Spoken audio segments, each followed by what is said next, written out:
আসসালামু আলাইকুম আমার প্রিয় আপু ভাই আঙ্কেল আন্টিরা কেমন আছেন সবাই। আশা করি আল্লাহর রহমতে সবাই ভালো আছেন, সুস্থ আছেন। আলহামদুলিল্লাহ আমরাও ভালো আছি।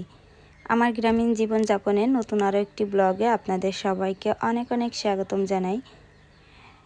কিছু কাপড় জমেছে, তো সেগুলো এই যে পরিষ্কার করব, তার জন্য এখানে হুইলের গুঁড়ো দিয়ে ঠান্ডা পানি দিয়ে পরিষ্কার করছি।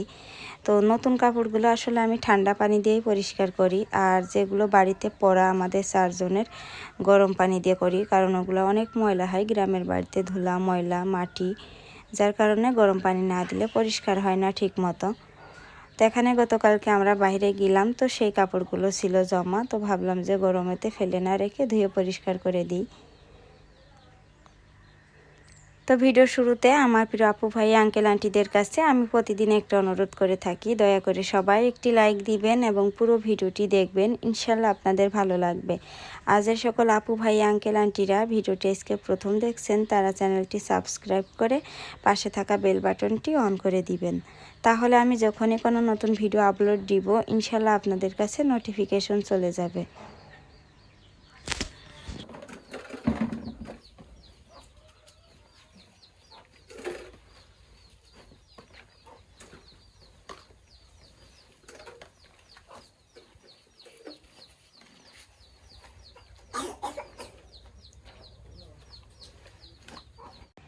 কাপড়গুলো মাখিয়ে চলে আসলাম কলপাড়ে এসে তারপরে যে দেখেন অল্প কয়টা থালা বাসন আজকে গতকালকে রাতে থালা বাসন ধুয়ে রাখলাম, কারণ রাফির মাদ্রাসা থাকলে সেদিন থালা বাসন রাতেই আমি বেশিরভাগ সময় ধুয়ে রাখি, আর মাদ্রাসা না থাকলে সকালেই ধুই।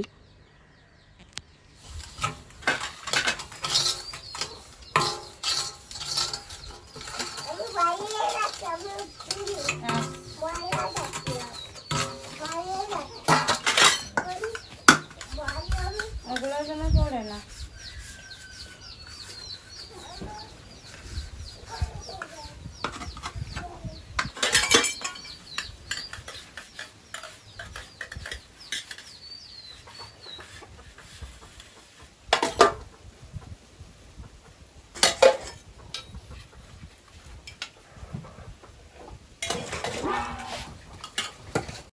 তারপরে যে দেখেন থালা বাসনগুলো মেজে তারপরে কাপড়গুলো একবারে ধুয়ে নিয়ে আসলাম, যে একবারে কলপাড়ের কাজটা শেষ করে ফেলাই। আর এখন এই যে আমার বালুর গাদার উপরে যাইয়ে কাপড়গুলো মেলবো। তো দু একজন আপু কমেন্ট করছেন যে বালুগুলো বস্তায় ভরে রাখতে, আসলে এখানে অনেকগুলা বালু, দেখে ভিডিওতে মনে হচ্ছে অল্প বালু, কিন্তু অনেক বালু। আর এই বালুগুলো বস্তায় ভরতে গেলে অনেক বস্তা লাগবে, আর এক একটা বস্তার দাম 30 টাকা করে আমাদের এখানে। আর ওই বস্তাগুলো কিন্তু কিছুদিন পরে আবার ছিঁড়ে যায়, মানে বালু রাখলে পচে যায় বস্তাগুলো, যার কারণে কোনো উপায় নাই। বালুগুলো চেষ্টা করেছি যে কেউ কেনে কিনা, তবে মানুষে আসলে কেউ কিনছে না। যাদেরই দরকার হচ্ছে তারা মানে বাজার থেকে কিনে নিয়ে আসছে বেশি করে, কারণ এর মানে কারো অল্প বালির দরকার, কারো বেশি বালির দরকার। আমাদের যতটুকু আছে এইটুকু আসলে ওরকমভাবে কেউ নিচ্ছে না, নিলেও একজন দাম বলছে এমন কম যে আসলে ওর থেকে না দিয়ে পড়ে থাক তাও ভালো। কারণ এখানে আছে মনে হয় প্রায় 3000-3500 টাকার বালু, তো উনি বলছে 500 টাকা। তো আসলে 500 টাকা সম্ভব না। তো ভাবছি যে ইনশাল্লাহ আমার জমির দলিলটা বের হলে এই বালু দিয়ে খোয়া দিয়ে তারপরে জমির ওখানে কোনো একটা কিছু কাজ করে একটু বালু আর খোয়াগুলো আটকিয়ে ফেলবো, যাতে করে টাকা দিয়ে কেনা জিনিসটা নষ্ট না হয়। তো আমার জমির দলিলটা ইনশাল্লাহ বেরিয়ে যাবে হয়তো বা এই মাসের ভিতরেই। তো এখানে যে দেখেন কাপড়গুলো আমি মেলছি, আর ক্যামেরার পিছন দিয়ে স্কুলের মেয়েরা যাচ্ছে, আর সবাই আমার ওই যে ফোনে মানে স্ট্যান্ডে ফোন বাঁধানো ওইটা দেখছে, আর সবাই তাকায় তাকায় বলছে কি করছে কি করছে টিকটক করছে নাকি। আসলে গ্রাম অঞ্চলের মানুষ বোঝে শুধু এই টিকটক, মানে কিছু এরকম ফোনে ভিডিও করা দেখলে আর স্ট্যান্ডে ফোন টোন বাঁধানো দেখলেই বলে টিকটক করছে। তো সেই মেয়েগুলো যাচ্ছে পিছন থেকে আর বলছে যে টিকটক করছে মনে হয়। তো খুব হাসি পাচ্ছিল তখন, যে আসলে গ্রামের মেয়েরা এরকমই। আমরাও যখন ক্লাস 8, 9, 10 কলেজে পড়েছি, তারপরেও অত চালাক চতুর বা অত কিছু বুঝতাম না। তো এখনও এরকম অবস্থা, বেশি একটা যতই পড়াশোনা করুক হাই স্কুলে তারপরেও অত বেশি বোঝে না। যদি বুঝতো তাহলে তো জানতো যে টিকটকে আবার কেউ এরকম ভিডিও ছাড়ে। তো যাই হোক, আমি এই যে অনেক বাতাস হচ্ছিল, যার কারণে ক্লিপ মেরে দিলাম যাতে করে কাপড়গুলো বালুর ভিতরে পড়ে না যায়। তারপরে এই যে দেখেন, এখন আমি এই যে আমাদের বাড়ির সামনে যে বালুর গাদা, আমার ওই বালুর গাদার ওই পাশে একটা পুকুর আছে, ওই পুকুরে একটু কাদা নিয়ে আসতে যাচ্ছি। আমি আবার একটা চুলা বানাবো। আমার চুলা বানানো দেখে আমাদের পাড়ার কিছু মানুষ আছে হেসে মরে যায়, বলে রাফির মা খালি চুলা বানাতেই আছে, চুলা ভাঙতেই আছে, চুলা বানায় আর চুলা ভাঙে শুধু। তো আসলে যে মন মতো কোনো জিনিস না হলে এরকমই, আবার মনে হয় যে ভেঙে ফেলাই। যতবার চুলা বানাই কয়েকদিন রান্না করার পরে দিক টিক পাল্টে যায়, আবার ভেঙে ফেলাই, আবার বানাই। তো এবার কি সমস্যা হয়েছে, কোথাও কাদা পাচ্ছি না। এখানে যে দেখেন পুকুরটা শুকাইছে ঠিকই, কিন্তু কাদাটা অনেক গন্ধ কাদা এবং খুব কালো কাদা। তো এই কাদা দিয়ে চুলা বানালে চুলা ভালো হবে না। তারপরেও নাই যেহেতু, দায় থেকে এই কাদাটা নিয়ে যাচ্ছি। এর সাথে বাড়িতে মাটি আছে, ওই মাটি আর একটু মিশাবো, মিশিয়ে তারপরে আর কি চুলা বানাবো। তো এবার চুলা বানাচ্ছি। আপনারা তো দেখছেন ভিডিওতে, বলছি আমি যে আমার ওই যে রান্নাঘরের ভিতরে যে ড্রামগুলো ছিল, ড্রামগুলো সব রাফির ঘরে রাখছি, আর ওইখানে একটা ছোট্ট করে পাইপের চুলা বানাচ্ছি বৃষ্টির ভিতরে রান্না করার জন্য। বৃষ্টির ভিতরে তো বাইরে যে চুলা আছে রান্না করতে পারবো না, এই জন্য আর কি। তো যাই হোক, দেখেন একবারে ফিরে আসলাম বিকালবেলা। সারাদিন কি রান্না করেছি, কি খাইছি, কিছুই আসলে ভিডিও করা হইলো না। তো যার কারণে আর ওই ফুটেজগুলো আপনাদের দেখাতে পারিনি। তো বিকালবেলা আমি এই যে দেখেন 4-5 দিন ধরে শুকনো মরিচগুলো রোদে দিয়ে শুকাই নিয়েছি। এখন এসে ব্লেন্ডার করব। আর এই যে আমার আনাস মাশাল্লাহ ওখানে বসে বসে দেখছে আর কি। ওকে বলছিলাম যে কি খাবা, ও তো খাওয়া খুব পছন্দ করে। তো ভাবলাম যে ব্লেন্ডারে গুঁড়োটা করে তারপরে আলু দিয়ে চিপস বানিয়ে দেব। চিপস না, মানে যে ফ্রেঞ্চ ফ্রাই বানিয়ে দেবো আর কি। আলুর চিপস রাফি আর আনাস পছন্দ করে না, ফ্রেঞ্চ ফ্রাইটা পছন্দ করে, আঠা মাখিয়ে বানিয়ে দিলে।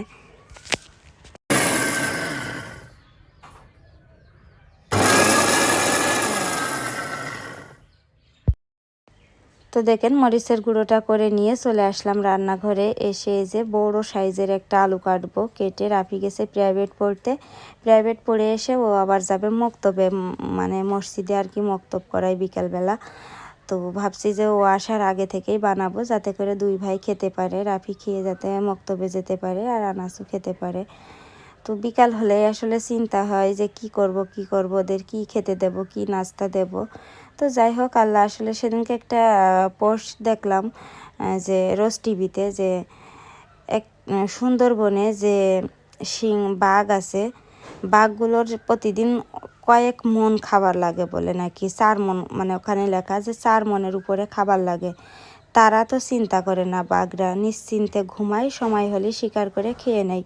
তাহলে আপনার প্রতি ওয়াক্তে 3 বেলা, আপনার এক বেলায় বেশি যে খায় ভাত তার নাই 250 গ্রাম চাল লাগে, মানে সে ওইভাবেই লিখা। তো 250 গ্রাম চালের জন্য আপনি এত চিন্তা করেন কেন, যে কি খাবেন, কি হবে কি। আল্লাহ তো কাউকে না খাইয়ে রাখে না, কিছু না কিছু তো খাওয়াই।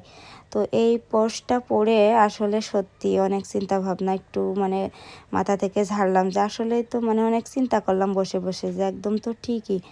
একটা বাঘের সুন্দরবনে থাকে, সে দিনে 4-5 মণ খাবার লাগে, সে চিন্তা করে না, সে নিশ্চিন্তে ঘুমায় আর ঘুম থেকে উঠেই শিকার করে এনে খাই। তো আমরা সেখানে কেন এত চিন্তা করি। তো দেখেন এখানে আনাস কি দেখাচ্ছে সেটা বলি। ওর নাকি ভয় দেখায়, তো সে কিভাবে ভয় দেখায় তাই আমার দেখাচ্ছে। দেখো তাই দাদি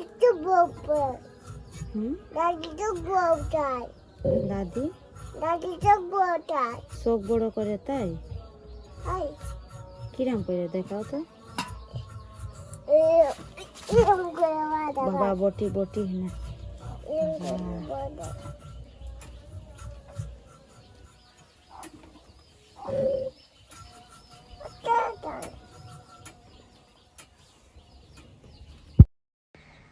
তো ওখানে আনাস কি বলছে সেটা হয়তো বা আপনারা ওর আদো আদো কথাই বুঝতে পারেননি। ও আমি যখন রান্নাঘরে থাকি কিংবা ঘরে থাকি বা অন্য কোনো কাজে ব্যস্ত থাকি, ও যখন উঠানে খেলা করে ওর দাদি ওকে নাকি ভয় দেখায়, তো হাতেই রুম করে হাও করে ভয় দেখায় আর চোখ পাকায় আর নাকি মুখ কেমন করে।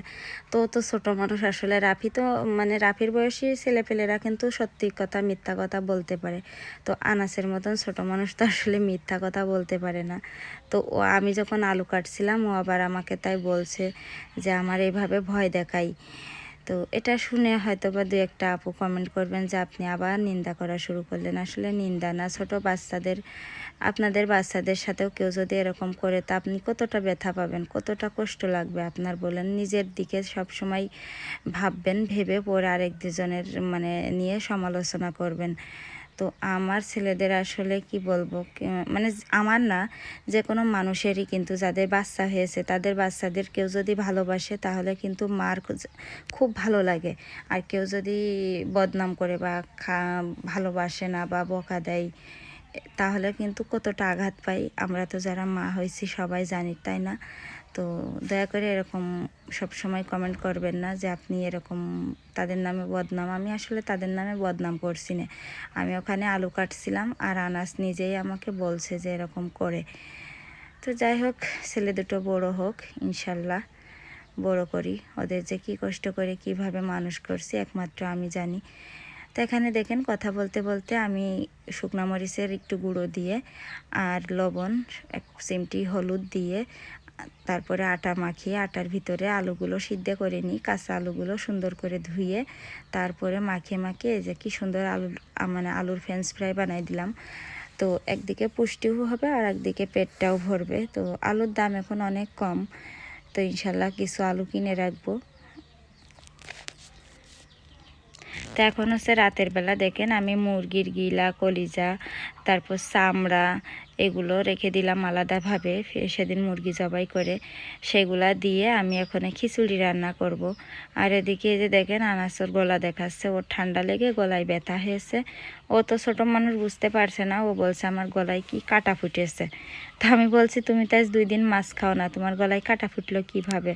ও বলছে ফুটেছে, তুমি জানো না মনে হয়। তো যাই হোক, আনাস কিন্তু মাশাল্লাহ অনেক কথা বলা শিখেছে আদো আদো। তো এখানে এই যে দেখেন ক্লিপ নিয়ে খেলা করছিল আনাস। এত কাশি হয়েছে, সকালে তো ওষুধ খাওয়া শুরু করেছি। ওর বাবা গো, দেখি দেখি নাক চোখে পানি, ঘুমাই পড়বে গো। তাড়াতাড়ি রান্না করে আনি। আবু নাও গরু দেখো তুমি। তো ঠিক আছে, আমি রান্না শেষ করে আনি, তা নাহলে দেখেন আনাস হাই উঠাচ্ছে, ঘুমিয়ে পড়বে। তো দেখেন যার জন্য তাড়াহুড়ো করে রান্না করে আসলাম তাকে খাওয়াইছি অফ ক্যামেরায়, আনাসের কলিজা দিয়ে খিচুড়ি খাওয়াইলাম। ও ঘুমিয়ে পড়েছে, এখন আমরা খেয়ে নেব।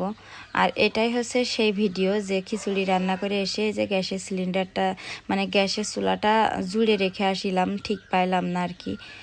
তো যাই হোক, এই ছোট্ট ভিডিওটা আপনাদের সাথে শেয়ার করলাম। আশা করি পুরো ভিডিওটি দেখছেন, আর সবাইকে পুরো ভিডিও দেখার জন্য অনেক অনেক ধন্যবাদ জানাই। ইনশাল্লাহ আবার নতুন কোনো ভিডিওতে দেখা হবে। আল্লাহ হাফেজ, আসসালামু আলাইকুম।